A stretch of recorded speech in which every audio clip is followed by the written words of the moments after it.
Assalamualaikum warahmatullahi wabarakatuh. Alhamdulillahirabbil alamin. Allahumma shalli ala Muhammad wa ala alihi wa sahbihi wa barik wa sallim ajmain. Rabbi zidna ilma wa alhiqna bis sholihin wa tawaffana muslimin. A'udzu bikalimatillahi tammati min syarri ma khalaq. Bismillahilladzi la yadurru ma'asmihi syai'un fil ardi wala fis sama' wa huwas samiul alim. Amma ba'd. Bapak Ibu jamaah kajian duha yang sama-sama dirahmati Allah Subhanahu wa taala. Apa kabar Ibu Bapak sekalian, sehat semuanya? Alhamdulillah. Semoga sehat dan panjang umur kita ini bisa kita manfaatkan untuk memperbaiki diri kita, untuk mendekatkan diri kepada Allah Subhanahu wa taala. Amin ya Allah ya Rabbal alamin. Salawat salam sama-sama kita sampaikan kepada panutan abadi kita Rasulullah Muhammad sallallahu alaihi wasallam. Semoga kita termasuk umat yang mencintai Nabi dan mudah-mudahan Nabi mencintai kita. Amin ya Rabbal alamin. Bapak Ibu jamaah sekalian dirahmati Allah. Kajian kita adalah tadabbur Al-Quran, yaitu renungan-renungan di bawah naungan ayat-ayat suci Al-Quran. Kali ini tema yang kita bahas adalah jaga hubungan baik dengan Allah. Jadi intinya kita harus selalu membersamai Allah. Kita harus selalu melibatkan Allah. Jangan pernah kita tinggalkan Allah. Jangan pernah kita mengabaikan Allah. Jangan pernah kita melupakan Allah. Karena kalau kita sudah meninggalkan Allah, nanti Allah juga akan meninggalkan hidup kita. Kalau kita mengabaikan Allah, nanti Allah juga akan mengabaikan hidup kita. Ini yang Allah jelaskan dalam surat Al-Hasyr, surat 59, ayat yang ke-19. A'udzubillahi minasyaitonirrajim. Bismillahirrahmanirrahim. Wala takunu kalladzina nasullaha fa'ansahum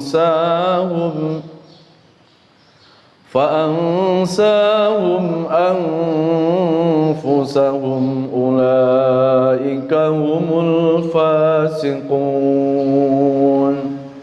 Shadaqallahul adzim. Al-Hasyr surat 59 ayat 19. Wala takunu kalladzina nasullah. Jangan pernah kita melupakan Allah. Jadi jangan pernah kita mengabaikan, meninggalkan Allah. Kalau kita melupakan Allah, nanti Allah akan melupakan diri kita. Dan tahu nggak, kalau Allah sudah melupakan diri kita, maka akan terjadi kehampaan-kehampaan dalam hidup kita. Akan terjadi kekosongan-kekosongan dalam pikiran kita. Kalau sudah hampa hidup ini, akhirnya mudah apa, Bu? Mudah stres. Akhirnya mudah putus asa. Akhirnya depresi. Orang stres itu bukan karena masalah. Selama ini kalau orang stres selalu dihubungkan sama masalah. Pak Ustadz sih nggak ngalami masalah saya. Ini masalah saya berat Pak Ustadz, makanya saya stres. Seolah-olah yang membuat stres itu masalah. Padahal tidak ada orang hidup yang tidak ada masalah. Betul nggak Pak? Betul Bu? Ada nggak yang di sini nih nggak ada masalah? Ada nggak rumah tangga yang nggak ada masalah? Jangankan rumah tangga kita, rumah tangga Nabi Muhammad aja ada masalah.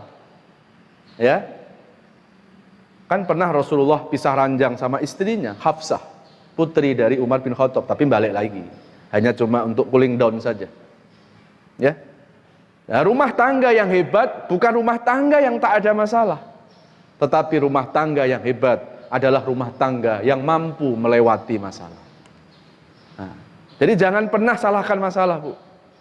Karena nggak mungkin orang hidup ini tak ada masalah.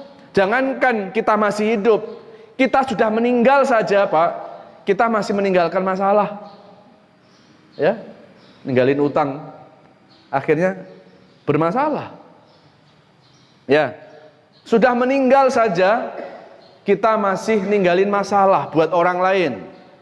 Orang lain harus membawa kita ke kuburan, orang lain harus menggali kubur kita. Bisa nggak orang meninggal jalan ke kuburan sendiri, Pak? Terus gali kubur sendiri bisa nggak itu? Ini orang sudah meninggal, masih ada masalah. Lah ini ada orang hidup kok maunya nggak ada masalah. Ya jangan hidup. Ya, hidup ini adalah perjuangan. Di dalam perjuangan pasti ada pengorbanan. Kalau nggak mau berkorban, jangan berjuang. Dan kalau nggak mau berjuang, berhenti hidup. Itu prinsip dalam Islam.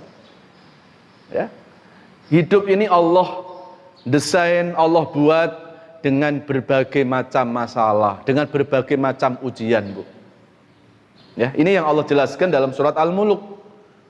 Surat 67 ayat yang kedua. Alladzi khalaqal mauta wal hayata liyabluwakum ayyukum ahsanu amala. Sudah pada hafal ayatnya kan? Dialah Allah yang menciptakan kematian. Dialah Allah yang menciptakan kehidupan. Yang tujuannya Allah ciptakan hidup ini liyabluwakum. Allah akan menguji manusia.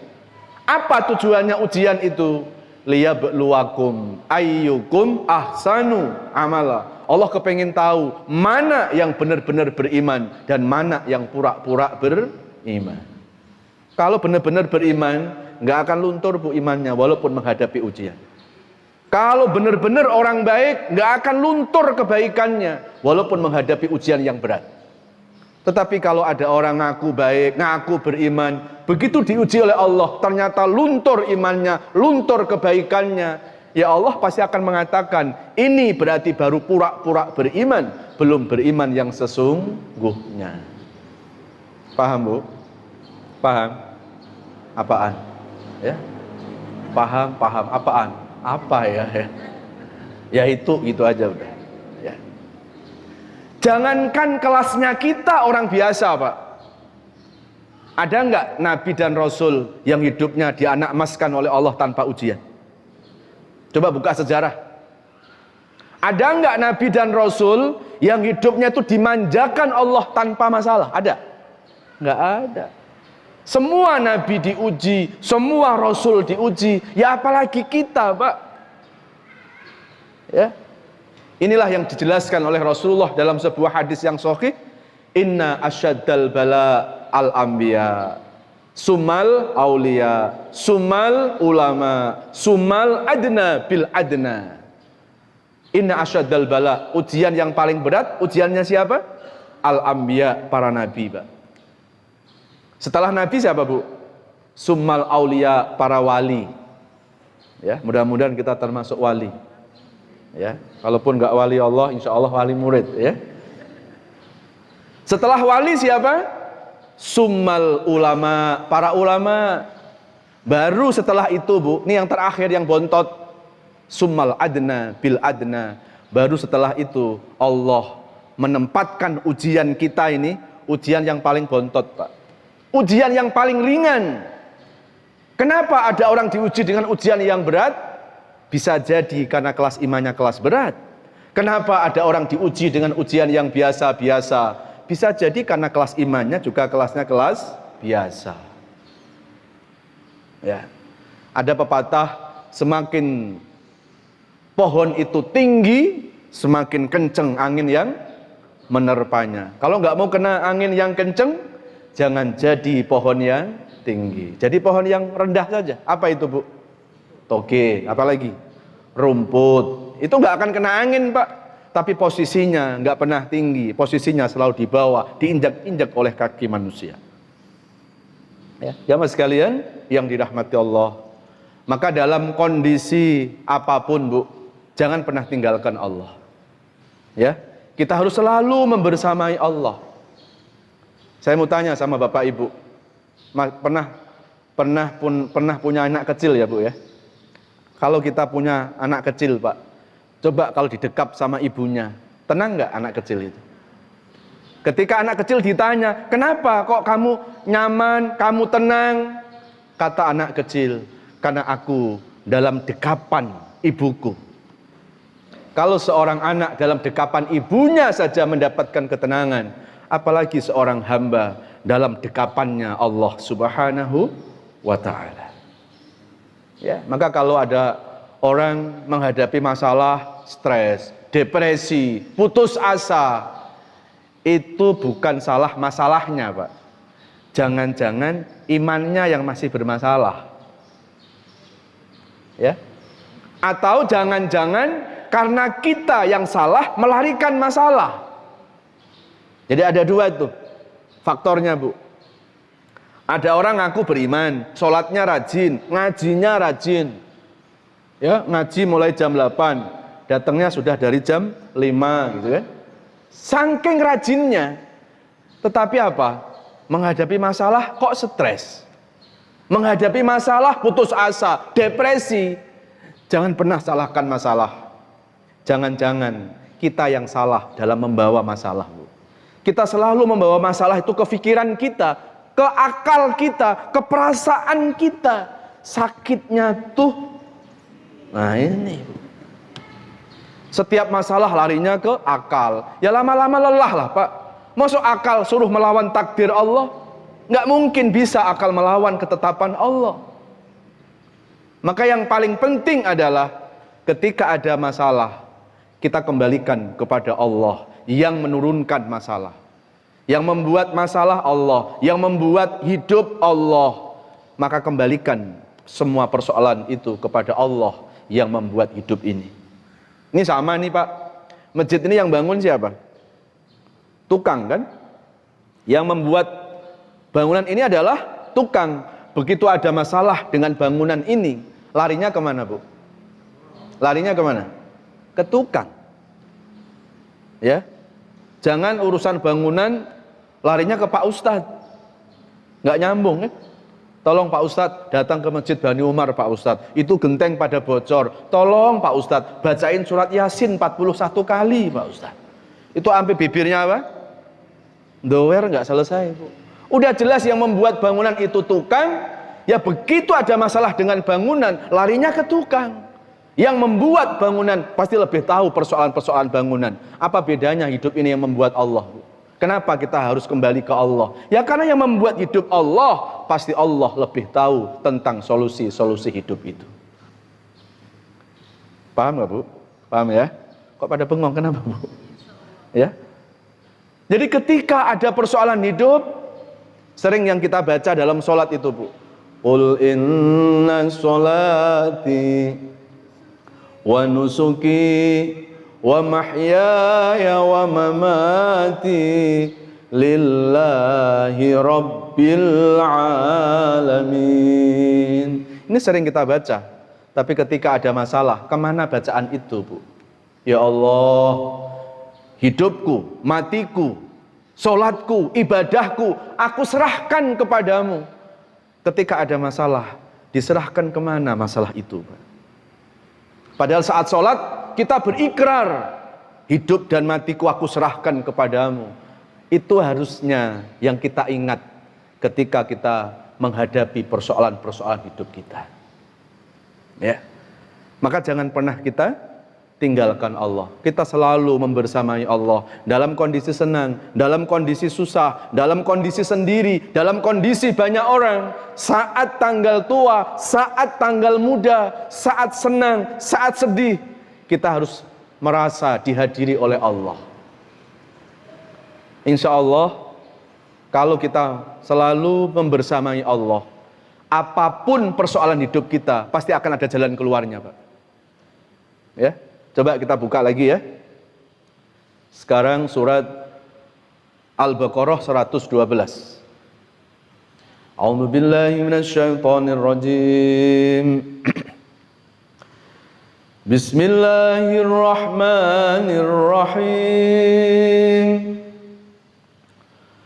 Bala man aslama wajhahu lillahi wa huwa muhsin وهو محسن فله أجره عند ربه ولا خوف عليهم ولا هم يحزنون.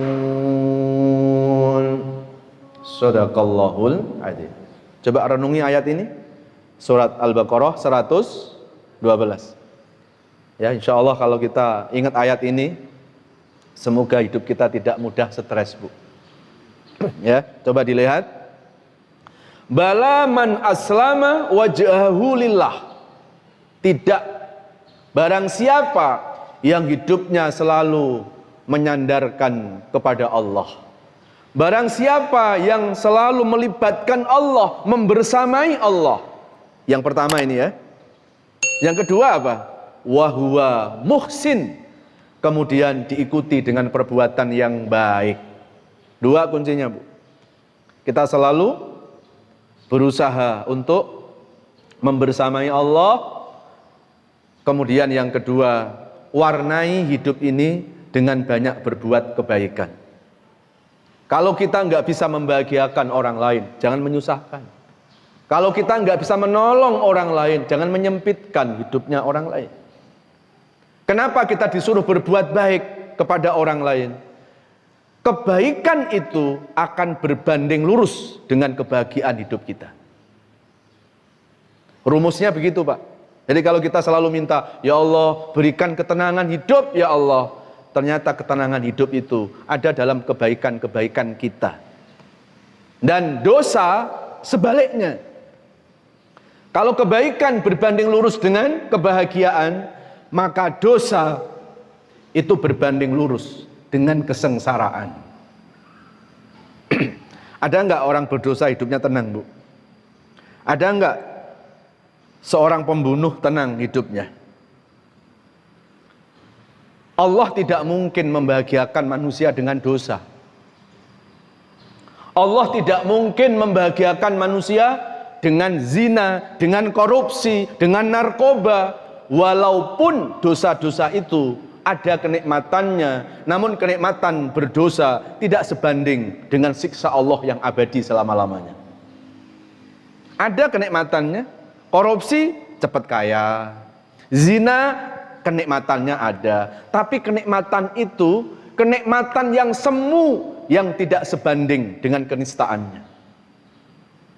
Ya, jangankan kita berdosa sama orang, Pak. Jangankan kita berdosa sama Allah, dosa sama manusia saja, tenang nggak kita, Pak? Saya ambil contoh nih, ada ibu-ibu di tempat sini, ada yang punya salah, ya, dengan ibu sebelah. Kira-kira mau ngaji ke Bani Umar, tenang nggak, Bu? Nggak tenang. Ayo Bu ngaji ke Bani Umar. Pertanyaannya gini, si Anu datang nggak si Anu? Karena dia punya salah.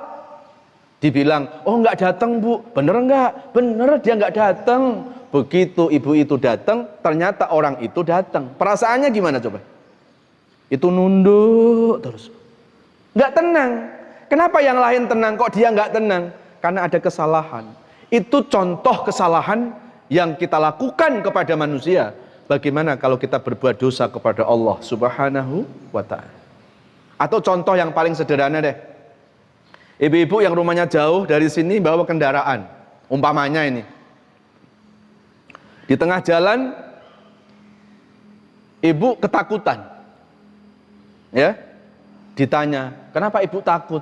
Iya, saya nggak ada SIM, saya nggak ada STNK, ya, saya nggak ada KTP, pokoknya ada kesalahan gitu. Kenapa ibu takut? Itu di depan itu ada Pak polisi, ya. Kenapa ibu takut? Itu gara-gara polisi. Kok polisi yang disalahin, Pak? Padahal yang membuat dia itu takut, tidak tenang, itu karena kesalahan dia sendiri. Coba kalau dia nggak salah, STNK bawa, SIM bawa, KTP bawa, jangankan dipelototin polisi kelas kopral, kelas jenderal pun dia nggak akan takut. Kenapa? Nggak ada kesalahan. Makanya ketika dalam hidup ini nggak ada apa-apa kok kita sering gelisah, Pak. Coba evaluasi diri. Jangan-jangan ada dosa yang belum kita taubati. Kita ingat dosa kita. Karena dosa itu yang membuat kita nggak nyaman. Karena dosa itu yang membuat kita tidak mendapatkan kebahagiaan. Ya. Tadi di surat berapa tadi? Surat Al-Baqarah 112. Jadi pertama apa tadi? Aslama wajhahu lillah. Kita harus selalu aslam. Tunduk patuh, ya, selalu membersamai Allah, dan kemudian warnai hidup dengan banyak berbuat kebaikan. Ya. Mana dalilnya? Coba dibuka lagi. Surat Fussilat, surat 41 ayat 46. A'udzu billahi minasyaitonir rajim. Bismillahirrahmanirrahim. Man 'amila shalihan falinafsihi wa man asaa fa'alaiha wa ma rabbuka bidzallamin lil 'abid. Shadaqallahul adzim. Itu di surat Fussilat surat 41 ayat 46. Ada lagi, Bu. Di surat Al-Isra surat 17 ayat yang ke 7. In ahsantum fali anfusikum wa in asatum falaha. Surat Ar-Rahman, hal jazaul ihsani illal ihsan. Surat An-Nisa surat 4 ayat 40. Innallaha la yadlimu misqala dzarrah wa in taku hasanatan yudhaifha. Barang siapa yang selalu berbuat kebaikan, maka kebaikan itu akan kembali kepada dirinya. Dan barang siapa yang berbuat jahat, berbuat dosa, maka dosa itu juga akan kembali kepada dirinya. Hari ini Bapak Ibu jadi orang baik, yang untung bukan Allah, Pak. Yang untung kita sendiri.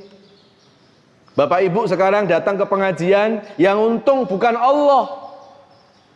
Karena bukan Allah yang butuh kita, Pak, tapi kita yang butuh Allah Subhanahu wa ta'ala. Hari ini kita maksiat, Allah pun gak rugi kok. Ya, karena baik dan buruk itu akan kembali kepada pelakunya. Lalu kenapa Allah menyuruh kita jadi orang baik? Karena Allah mau menyelamatkan kita. Itu aja, Pak. Ya, mau diselamatin mau enggak kan gitu. Kalau kita enggak mau, yang rugi kita, Pak. Allah enggak rugi. Ya. Jadi ketika Allah menyuruh kita untuk berbuat baik, itu karena Allah mau membahagiakan hidup kita. Allah kepingin memberikan kebaikan-kebaikan untuk diri kita. Saya ambil contoh, Pak. Kita berbuat baik kepada orang lain. Katakanlah kita membantu sedekah kepada orang lain. Kan seolah-olah yang kita bantu siapa? Mereka kan? Kita undang anak yatim, kan bulan Muharram ya.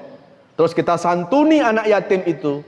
Sebetulnya yang kita bantu bukan anak yatim itu, tetapi sejatinya kita menitipkan keselamatan di akhirat melalui anak yatim itu, Pak. Maka kalau kita menolong orang, tidak perlu membusungkan dada. Kalau kamu nggak tak bantu, kamu nggak akan jadi orang. Terus jadi apa? Kan sering kita kan punya pikiran seperti itu. Kita berbuat baik saja. Urusan orang itu membalas kebaikan, itu nggak usah dipikirin, Pak. Kalaupun orang yang kita sudah berbuat baik itu nggak balas kebaikan kita, yakin nggak Allah membalas kita, Pak? Kenapa harus kecewa kalau orang itu nggak membalas kita? Ya, kan sering gini, ibu berbuat baik sama suami. Tujuannya apa? Biar suami balas baik, Pak Ustadz. Kalau suami nggak balas baik, ibu kecewa apa enggak? Ibu kecewa kan? Terus ketika kecewa ya disalahin suaminya. Padahal, Bu, kekecewaan itu bukan datang dari suami. Kekecewaan itu karena istri berbuat baik ke suami, belum sepenuhnya ikhlas karena Allah. Dia minta balasan dari manusia, maka ketika manusia nggak membalas, pasti kecewa. Tetapi ketika kita berbuat baik, hanya minta balasan dari Allah, manusia mengecewakan kita, yakini Allah nggak akan pernah mengecewakan kebaikan kita. Lalu kenapa harus kecewa sama orang lain? Ya. Kok pada diam, kenapa, Bu? Ya. Suami berbuat baik ke istri, istrinya nggak balas baik, kata suami, "Ma, aku kecewa, Ma. Tahu nggak? Aku berangkat pagi, pulang sore, peras keringat, banting tulang, sampai tulangku aku banting. kok kamu nggak balas baik sama aku mah? Aku kecewa. Sehingga suami menyalahkan istrinya. Padahal kekecewaannya suami, Pak, bukan karena istrinya. Karena suami berbuat baik kepada istri, belum sepenuhnya ikhlas karena Allah. Dia masih minta balasan dari manusia. Coba kalau minta balasan sama Allah, Pak. Mau istri mengecewakan, suami nggak akan pernah kecewa. Karena suami yakin kebaikannya nggak akan dikecewakan oleh Allah. Itu yang Allah jelaskan dalam surat An-Nisa, surat keempat ayat 40 itu. Innallaha la yadlimu misqala dzarrah wa in taku hasanatai yudha'ifha. Sesungguhnya Allah tidak akan pernah mengecewakan hambanya. Sekecil apapun amal kebaikan, pasti akan ada balasannya. Nah, berarti kalau kita sering-sering kecewa, jangan salahin orang lain, Bu, mulai sekarang. Sebaiknya evaluasi diri. Jangan-jangan kita berbuat baik masih hitung-hitungan. Jangan-jangan kita berbuat baik masih minta balasan dari manusia. Maka kalau tujuan kita hanya kepengin dipuji manusia, hanya kepengin dibalas oleh manusia, Bu, pasti endingnya kita akan banyak kecewanya daripada senangnya. Ya kan? Coba ibu berbuat baik sama tetangga, sudah baik banget ibu. Terus ke tetangga tiba-tiba nggak balas baik, pasti kecewa kan, Bu? Coba kalau seorang ibu tadi ikhlas karena Allah, dia akan bilang, Bu, ibu kok masih baik sama tetangga sebelah? Kan tetangga sebelah nggak balas baik. Kata ibu tadi, Pak Ustadz, aku berbuat baik itu karena mengikuti perintah Allah. Yang nyuruh berbuat baik ke tetangga itu Allah, Pak Ustadz. Kalau Allah yang nyuruh, ngapain aku minta balasan dari tetanggaku? Tapi kan tetanggamu nggak balas. Kalaupun tetanggaku nggak balas, aku yakin Allah pasti akan membalas kebaikanku. Bisa nggak kira-kira, Bu? Insya Allahnya pelan, pasti mikir itu ya. Ya, insya Allah sambil melihat ke atas tadi itu. Ya, mana dalilnya? Kita buka lagi. Surat Fussilat, surat 41, ayat 34, 35, 36. Ya. Surat 41, ayat 34, 35, 36. A'udzubillahi minasyaitonirrajim. Bismillahirrahmanirrahim. Wala tastawil hasanatu wala sayyi'ah. Idfa' billati hiya ahsan fa idzal ladzi bainaka wa bainahu adawatun ka'annahu waliyyun hamim wa ma yulaqaha illa alladzina sabaru wa ma yulaqaha illa du haddin azim wa imma yanzaghannaka minasy syaitani nazghun fasta'id billah innahu huwas samiul alim. Sallallahu ala Muhammad sallallahu alaihi wasallam. Sallallahu ala Muhammad sallallahu alaihi wasallam. Coba direnungi surat Fussilat surat 46, 34, 35, 36. Wala tastawil hasanatu walas sayyi'ah. Tidak mungkin sama kebaikan dan keburukan. Tidak mungkin sama orang yang baik dengan orang yang tidak baik. Maka balaslah kejahatan dengan kebaikan kita. Seolah-olah kalau ada permusuhan, jadikan orang itu teman setia. Indah nggak ajaran Quran, Bu? Kepada musuh kita disuruh jadiin teman. Hari ini teman kita jadiin musuh. Ya. Berbuat baik ternyata di dalam Quran tidak hanya dianjurkan kepada orang-orang yang baik saja, Pak. Kalau saya baik sama Bapak, karena Bapak baik sama saya, itu biasa, Pak. Itu belum ukuran orang baik yang sesungguhnya di hadapan Allah. Baik, Bapak baik sama saya, karena saya juga baik sama Bapak. Ya wajar kan? Yang menjadi ukuran orang baik di hadapan Allah, ketika orang itu disakiti, apa yang dibalasnya? Ya, balaslah kejahatan dengan kebaikan. Dia disakiti, padahal dia bisa membalas menyakiti, Pak. Dia didolimi, dia bisa membalas mendolimi. Tapi justru dia membalas dengan memaafkan. Wah, itu orang yang super, Pak, di hadapan Allah. Itulah yang disebut dengan ibadur rahman, hamba-hamba pilihan Allah. Ini Allah jelaskan juga di surat Al-Furqan, surat 25 ayat 63. Wa ibadur rahmanil ladzina yamsuna 'alal ardi hauna wa idza khatabahumul jahiluna qalu salama. Al-Furqan surat 25 ayat 63. Hamba-hamba yang dicintai oleh Allah tidak sombong, satu. Yang kedua, ketika dia disakiti oleh orang, dia selalu qalu salama, dia membalas dengan kebaikan. Kalau nggak bisa membalas dengan sikap, paling tidak orang itu membalas dengan memaafkan. Memaafkan itu juga sifat yang baik, karena memaafkan itu sifatnya Allah. Tidak mungkin Allah mewariskan sifatnya kepada hambanya, kecuali hamba itu hamba yang dipilih oleh Allah. Ya.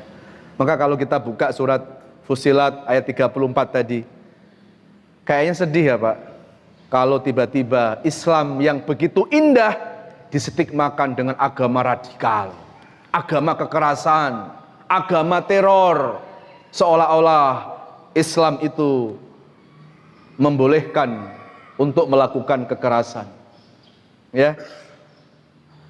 Buktinya yang melakukan kekerasan itu orang Islam, Pak Ustadz. Yang buat bom Bali orang Islam, yang buat bom di Marriott orang Islam. Kalaupun yang berbuat radikal itu orang Islam, yang salah itu bukan Islamnya, Pak. Yang salah pemahaman tentang Islamnya. Jangan Islamnya yang dikorbankan. Islam tidak pernah mengajarkan tindakan-tindakan radikal, tindakan-tindakan kekerasan. Jangankan berbuat kekerasan kepada manusia, Pak. Bapak Ibu pernah dengar hadis gak? Pernah Rasulullah SAW itu bersabda, ada seorang wanita yang ahli ibadah, tetapi dia terhalang, tidak bisa masuk surga. Lalu sahabat bertanya, limadha ya Rasulullah? Apa penyebabnya ya Rasulullah? Kan dia rajin ibadah, kenapa nggak bisa masuk surga? Apa jawab Rasulullah? Ini wanita dulu waktu hidupnya pernah mendolimi kucing yang ada di rumahnya, pernah menyakiti binatang, sehingga wanita itu tidak bisa masuk surga. Itu menyakiti binatang, Bu. Gimana kalau menyakiti manusia? Gimana kalau berbuat kekerasan kepada sesama manusia? Apalagi sampai menghilangkan nyawa manusia. Ya. Kalau kita buka dalam hadis, Allah berfirman dalam hadis qudsi, ya ibadi, inni haramtu zulma ala nafsi wa haramtu bainakum fala tadzalamu. Sesungguhnya aku, kata Allah, mengharamkan perbuatan dolim, perbuatan kekerasan. Dan aku mengharamkan kekerasan itu kepada hambaku. Maka janganlah saling berbuat zolim. Ya, coba ingat hadis tadi, Pak. Nyakiti binatang saja terhalang loh, Pak, nggak bisa masuk surga. Gimana kalau kita menyakiti sesama manusia? Ya, jemaah sekalian yang dirahmati Allah. Coba kita lanjutkan lagi surat Fussilat surat 41 ayat yang ke-35. Tadi 34 ya, sekarang 35 di bawahnya. Wa ma yulaqaha illa alladziina sabaru wa ma yulaqaha illa dzu haddin 'adzim. Dan tidaklah Allah berikan sifat yang baik kecuali kepada hamba-hamba yang sabar. Ya. Ini menjadi jawaban, Bu. Kan ibu-ibu sering tanya, Pak Ustadz, kenapa sih orang baik kok malah banyak ujian itu kan? Ini jawabannya. Kenapa orang baik diuji? Karena Allah kepengin mengevaluasi sejauh mana kualitas kesabarannya. Bener nggak nih orang baik? Kalau benar-benar orang baik, pasti dia akan sabar dalam menjalani proses-proses kehidupannya. Ya. Jadi jangan kita menggerutu ke Allah, Bu. Ya. Mendingan dulu Pak Ustadz. Dulu gimana? Dulu saya masih brengsek, lancar tahu hidup saya Pak Ustadz. Kenapa sekarang saya sudah rajin ngaji, rajin ke masjid, rajin sedekah, rajin ibadah, kok hidupku malah banyak masalah? Berarti Allah nggak adil. Berarti percuma saya ibadah. Ini orang nggak paham, Bu. Kenapa orang baik diuji? Karena Allah kepengin mengetahui kualitas kebaikannya. Sama seperti ibu-ibu kalau punya gelang emas, ada yang bawa gelang nggak? Tolong lepasin, sedekahin. Ya. Ya, ini bukan ustadz, ya. Bukan ustadz sedekah, ya. Ibu-ibu kalau punya gelang emas, ya. Kalau gelang emas itu asli, dibakar, Bu, nggak akan meleleh. Warnanya pun nggak akan luntur. Itu kalau gelang emasnya asli. Tapi ngomongnya gelang emas. Kok tahu Mas? Ini warnanya kuning Pak Ustadz. Padahal yang warna kuning nggak selamanya emas. Gigi juga ada yang kuning. Nggak selamanya warna kuning emas. Untuk membuktikan ini emas asli atau emas nggak asli, ada cara manual Pak, bakar. Kalau dibakar nggak meleleh, nggak berubah warnanya, biasanya itu emas asli. Tapi ketika dibakar, ya luntur. Ya orang mengatakan, ya ini sih emas palsu, Pak. Emas KW. Dan begitulah ketika Allah kepingin mengetahui kualitas iman kita, Pak. Iman kita tidak akan dibiarkan begitu saja. Iman kita akan diuji oleh Allah. Dan kalau kita benar-benar iman, imannya bukan iman KW, insya Allah iman kita nggak akan luntur, walaupun menghadapi ujian. Ya. Mana dalilnya? Kita buka surat Al-Ankabut surat 29 ayat 2 dan 3. Ahasiban nasu an yutraku ay yaqulu amanna wa hum la yuftanun. Walaqad fatanna alladhina min qablihim fala ya'lamanna Allahu alladhina sadaqu wala ya'lamanna al-kadhibin. Shadaqallahul adzim. Al-Ankabut surah 29 ayat 2 dan 3. Apakah manusia mengira kalau manusia itu sudah berkata aku beriman, lalu imannya dibiarkan oleh Allah begitu saja? Pasti Allah akan menguji iman itu. Dan dengan ujian itu Allah kepengen menyeleksi mana yang benar-benar beriman dan mana iman yang KW.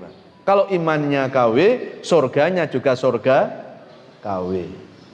Kalau imannya itu asli, nggak akan luntur, Pak. Ya, maka ketika kita sudah mulai rajin ke masjid, rajin ngaji, kok hidup kita malah banyak ujian, banyak masalah, yakini bahwa saat itu iman kita lagi diseleksi oleh Allah, Pak. Tidak usah putus asa, tidak usah khawatir. Iman kita lagi diaudisi oleh Allah.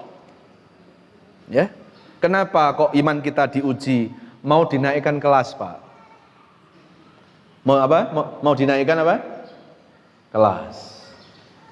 Kita buka lagi ya. Surat Al-Baqarah surat kedua ayat 214. Al-Baqarah 214. A'udzubillahi minasyaitonirrajim. Bismillahirrahmanirrahim. Am hasibtum an tadkhulul jannah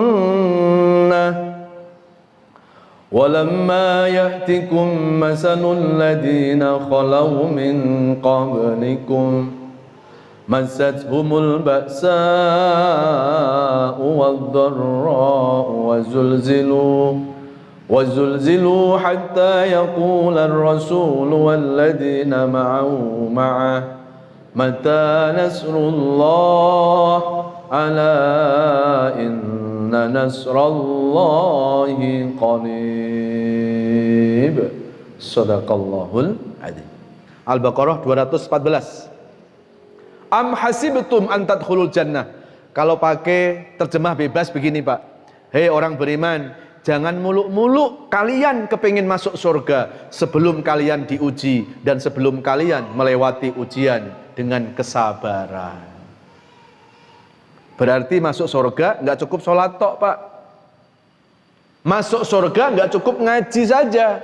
Ternyata kesabaran dalam menghadapi ujian Allah itu pun akan menghantarkan kita ke surga. Makanya kenapa orang baik itu diuji? Karena mau dikasih surga. Kalau sabar. Ya, sering-sering baca ayat itu Bu. Apalagi kalau ayat ini sering dibaca saat tanggal tua, insya Allah tenang. Ya, saat lagi bersedih, saat lagi gundah gulana, coba renungi ayat itu Bu. Ya, am hasibtum an tadkhulul jannah. Jangan muluk-muluk manusia kepengen masuk surga sebelum manusia itu diuji dan sebelum manusia itu melewati ujian dengan kesabaran. Sebagaimana Allah menguji orang-orang sebelum kita, mereka diguncangkan dengan berbagai macam persoalan hidupnya sehingga mereka berkata, kapan datang pertolongan Allah? Ingatlah, pertolongan Allah itu sangat dekat. Dekat dengan siapa Bu? Orang-orang yang sabar. Ista'inu bis-sabri was-shalah. Minta tolonglah kepada Allah dengan sabar dan sholat. Ada orang banyak masalah, minta ditolong sama Allah, sholat enggak gitu. Sabar enggak. Bagaimana Allah akan menolong kita? Ya. Jadi salah satu cara untuk menjemput pertolongan Allah, sabar dan sholat. Ya. Jamaah sekalian yang dirahmati Allah. Kemudian kita buka lagi surat Yunus.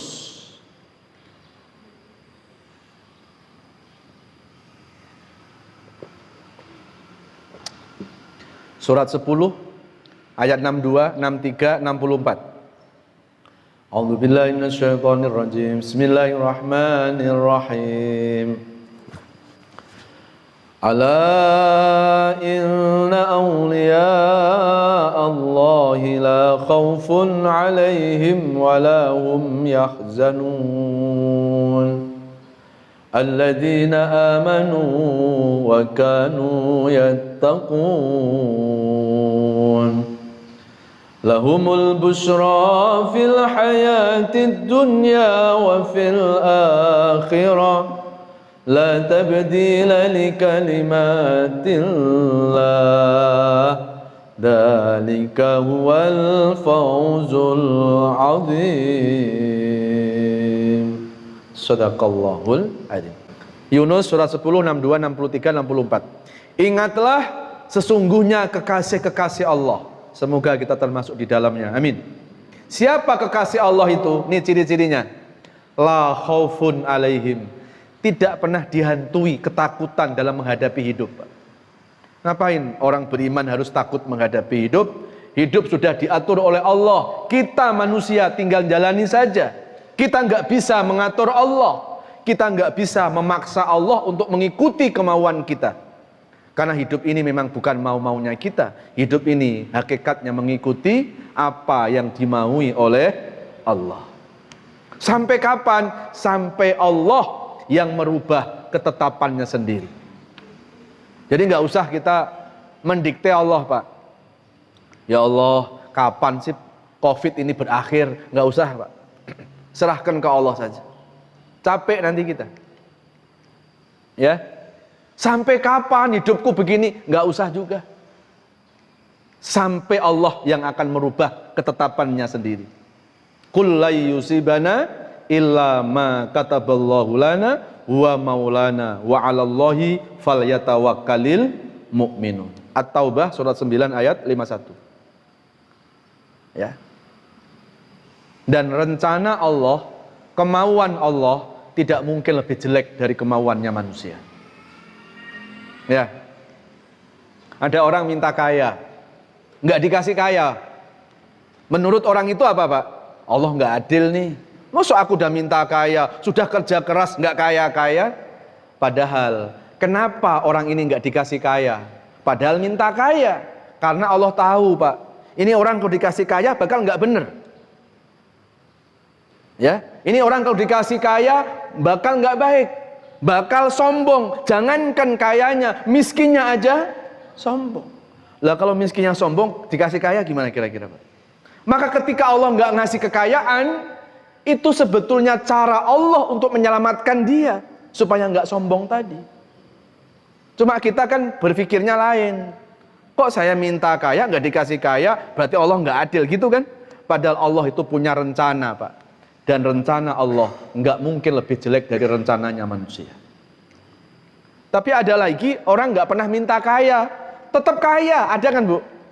Kenapa? Karena Allah tahu ini orang kalau dikasih miskin bakal nggak baik. Memang baiknya harus kaya, karena dengan dia kaya dia akan dermawan, dia akan banyak membantu kepentingan sosial. Semua yang ada dalam hidup ini sudah diskenariokan oleh Allah. Manusia itu tinggal jalani saja, Bu.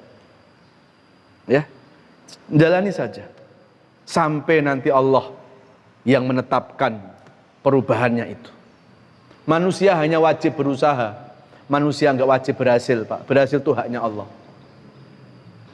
Ya, jadi jangan sampai kita menyesali dengan usaha. Aku menyesal nih. Usaha ini.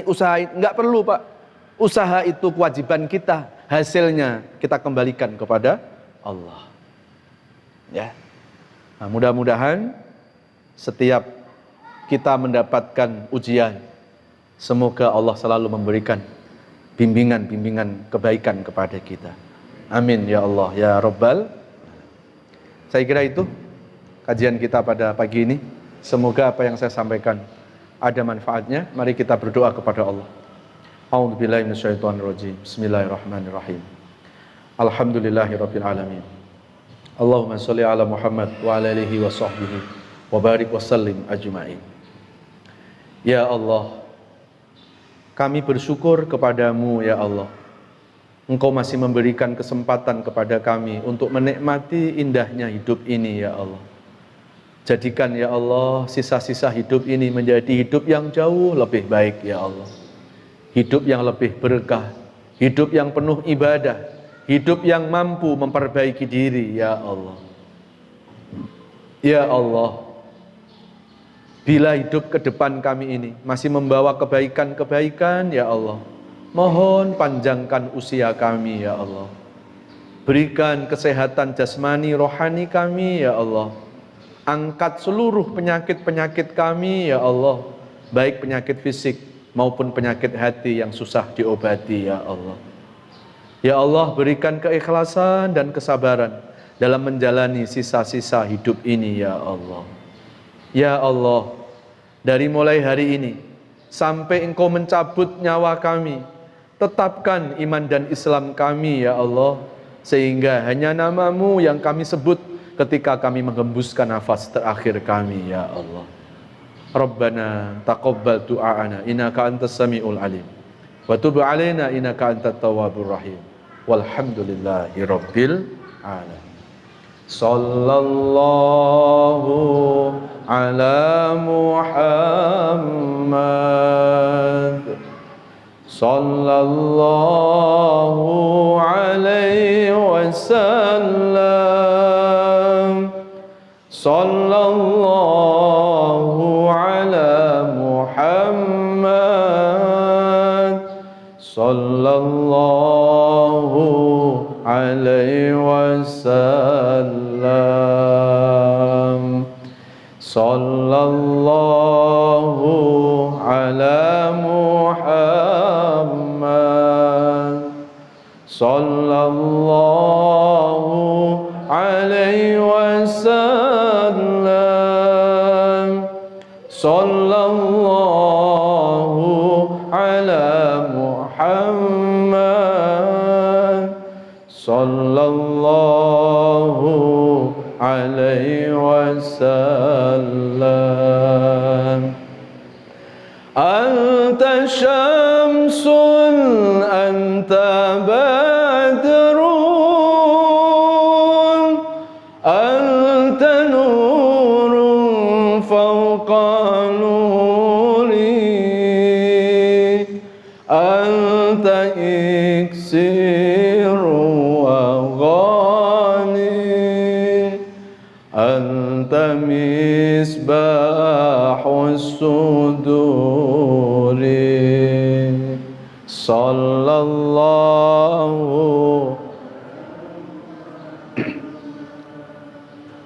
sallallahu alaihi wasallam. Sallallahu ala Muhammad. Sallallahu alaihi wasallam. Ya Allah, sampaikan salawat salam kami kepada kekasih-Mu Rasulullah sallallahu alaihi wasallam. Ya Allah, sandingkan kami, sandingkan seluruh keluarga kami, sandingkan ayah ibu kami, kelak di akhirat-Mu bisa bersanding dengan Rasulullah di dalam surga-Mu, bisa bersanding dengan orang-orang yang Kau kasihi. Rabbana taqabbal mahabbatana ila rasulikal karim. Amin ya rabbal alamin. Assalamualaikum warahmatullahi wabarakatuh.